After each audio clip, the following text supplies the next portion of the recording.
video where today we are going to investigate the effects of temperature on saturation. To do this, I will add sugar cubes to 3 different temperatures of water: boiling, room temperature and freezing, to see which one becomes a saturated solution the quickest. Now I predict that the sugar in the hot water will dissolve the quickest and saturate the slowest, just because the water molecules will be strong enough to tear away at those sugar granules really quickly. So eventually it will just keep dissolving and it will take a really long time for it to saturate, and I'll probably get a bit bored and I'll stop the experiment, and you know what happens next. So to see if that prediction is right, let's see what we have to do to carry out this experiment. So in this experiment we will need 3 glasses just like this, as well as a sugar cube box, also a stirrer, and then next comes a beaker to measure the amount of water in each glass, and finally a kettle. So yeah. So first of all, I poured 150 milliliters into a beaker. Then I poured those 150 milliliters into each of the glasses. Put 1 glass in the freezer, left one on the table because that's room temperature. Then I actually boiled some water and poured that water into the 3rd glass. So as you can all see, this is steaming. So as you can see, I am pouring the boiling water into the 3rd glass, and yeah, the 3 glasses are filled. So we began our test. As you can see, I've sped up the videos so that it doesn't take so long. And yeah, as I predicted, the hot water is already finished, the cold water is not finished, and yeah, my friend the hand here is helping me do the room temperature, which is sure to finish before the cold water.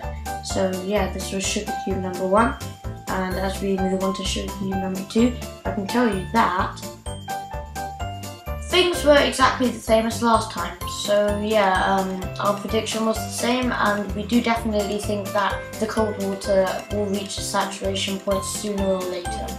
So yeah, soon enough we will finish the boiling water at the room temperature, and then as you can see, the cold water is nearly finished.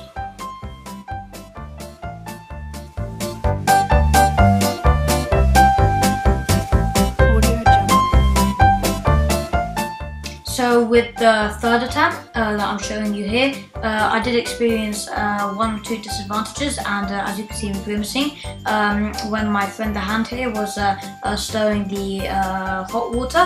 He was accidentally splashing some of the hot water into my left hand, and my left hand is not my strong hand since I'm right-handed, so that might have slowed down the stirring of the room temperature water. So luckily my friend the hand here has kindly volunteered to do the room temperature water for me, and he looks like a star.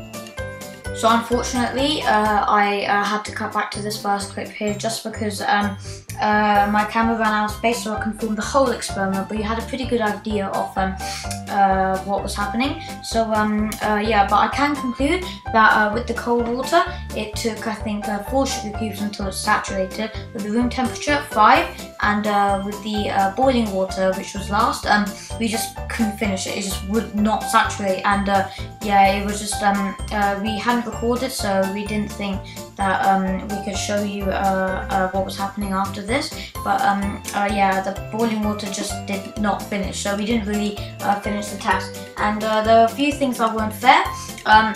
As you can see in this clip here, I'm stirring slower with my left hand just because I'm right-handed, so my left hand is actually my weak hand, and yeah, that might be a disadvantage, so I had to have my friend the hand, who's also right-handed, help me stir.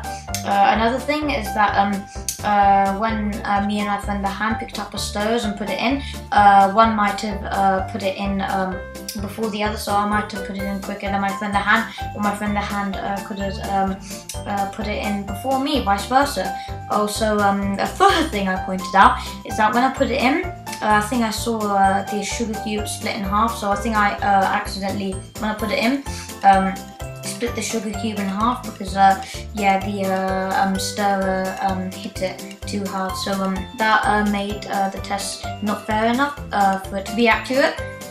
So yes, those were some of the disadvantages that might have not made the test fair enough. So overall, this test was sort of a success and sort of not. So yeah, there will be quite a few ways to improve this test. We have done something similar in school, as I'm sure my classmates will know.